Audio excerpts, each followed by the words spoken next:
Close your eyes for a moment and imagine this. You drift into a dream. In the dream, you are not yourself, not a thinker, not a worker, not even human. You are a butterfly, wings soft as silk, dancing lightly on the morning breeze. You feel no burden, no worry, only the joy of being. But then, you wake. And suddenly you are human again, heavy, questioning, uncertain. So you ask, am I Zhuangzi dreaming of being a butterfly, or a butterfly dreaming of being Zhuangzi? This ancient story, told over 2,000 years ago, still echoes in our hearts today, because it touches the deepest question of all. What is real? What is illusion? And how can we live knowing that everything may only be relative? This is the wisdom of Zhuangzi, the Chinese sage, who saw the world not in black or white, but as a flowing river of endless possibilities. And today, we'll explore his timeless lesson, the relativity of all things. Zhuangzi, a man who lived more than 2,000 years ago, during China's Warring States period, a time of chaos, ambition, and endless struggle for power. But while kings plotted wars and scholars chased titles, Zhuangzi turned his gaze elsewhere. He wandered the riversides, the forests, the mountains. He laughed with fishermen, spoke with farmers, listened to the wind in the bamboo. To him, life was not about crowns or wealth. It was about freedom, the freedom to see the world as it truly island. Unlike Confucius, who sought order in society, unlike legalists, who sought control through law, Zhuangzi sought liberation of the spirit. He spoke in parables, in strange stories filled with birds, turtles, butterflies, and even talking trees. At first, they sound like riddles, but hidden within them is a vision of life that shatters illusions and frees the heart. He was not a philosopher locked in books. He was a dreamer, a poet of the eternal, a voice whispering that truth is never fixed, but always shifting, always flowing. And perhaps that is why his words still resonate today. Because deep down, we too feel it, the uncertainty, the mystery, the relativity of all things. We live in a world of absolutes, a world that demands certainty, clarity, and rigid answers. We divide ourselves into winners and losers, success and failure, right and wrong. We scroll endlessly, comparing lives through perfect squares on a glowing screen. We argue over politics, beliefs, identities, as if one perspective must destroy the other. And yet, inside, we feel the weight of contradiction. We sense the truth slipping through our fingers. Because life is never as simple as black and white. One day, success feels like a triumph. The next, it feels empty. One moment, we love someone deeply. The next, we can't understand them at all. Still, we fight to hold on to rigid categories, clinging to the illusion of permanence in a world that is constantly shifting. This is the problem of our age. We mistake our perspective for the truth. We cling to certainty, even as the ground beneath us keeps moving.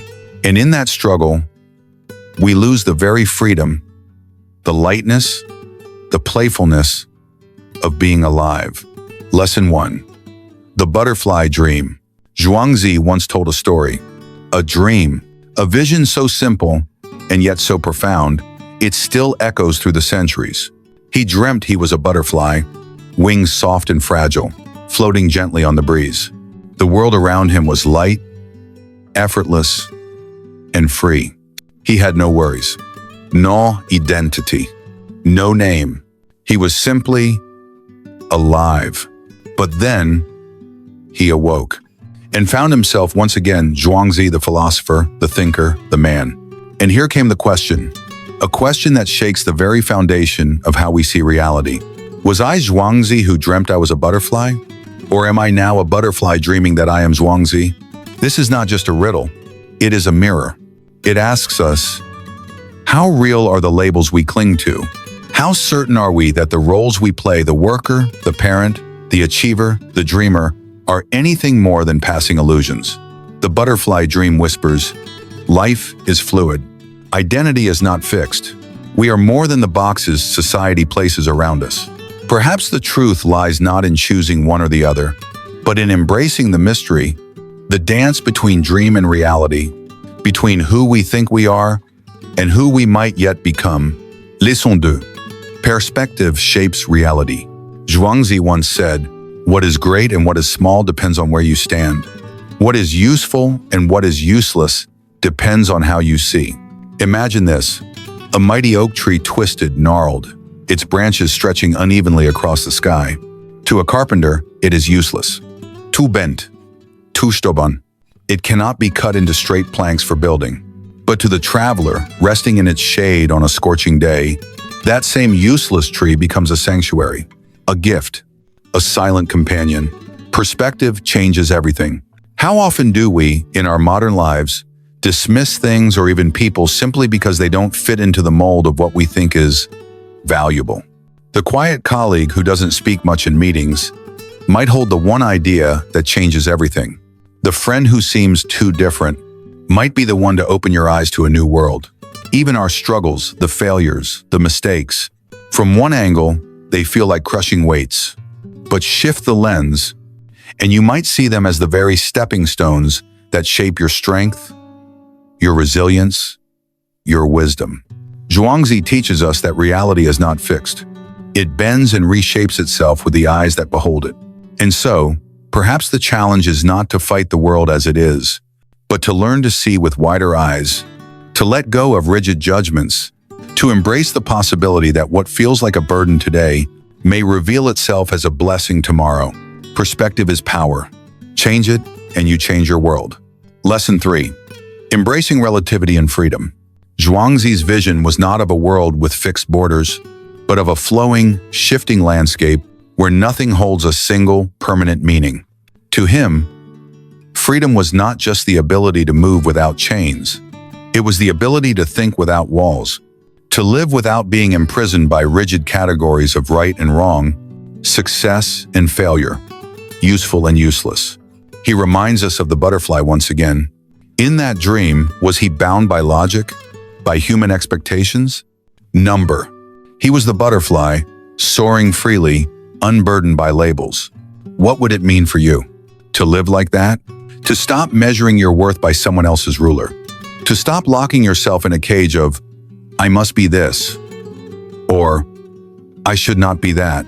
To see life not as a single truth, but as a dance of shifting perspectives, and to embrace them all.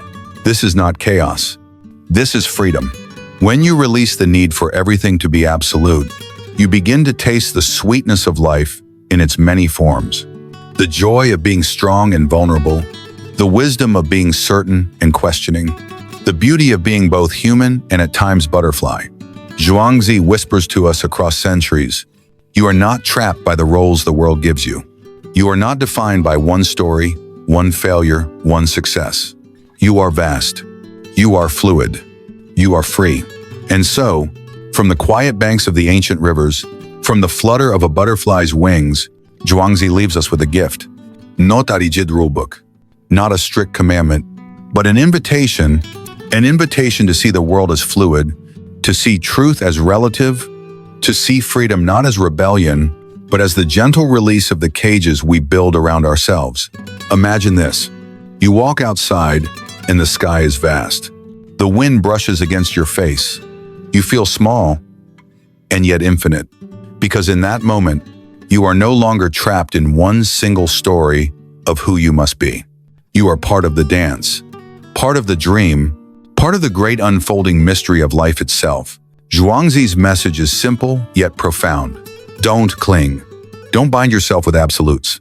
Live lightly, live freely, and in that lightness, discover the deepest peace.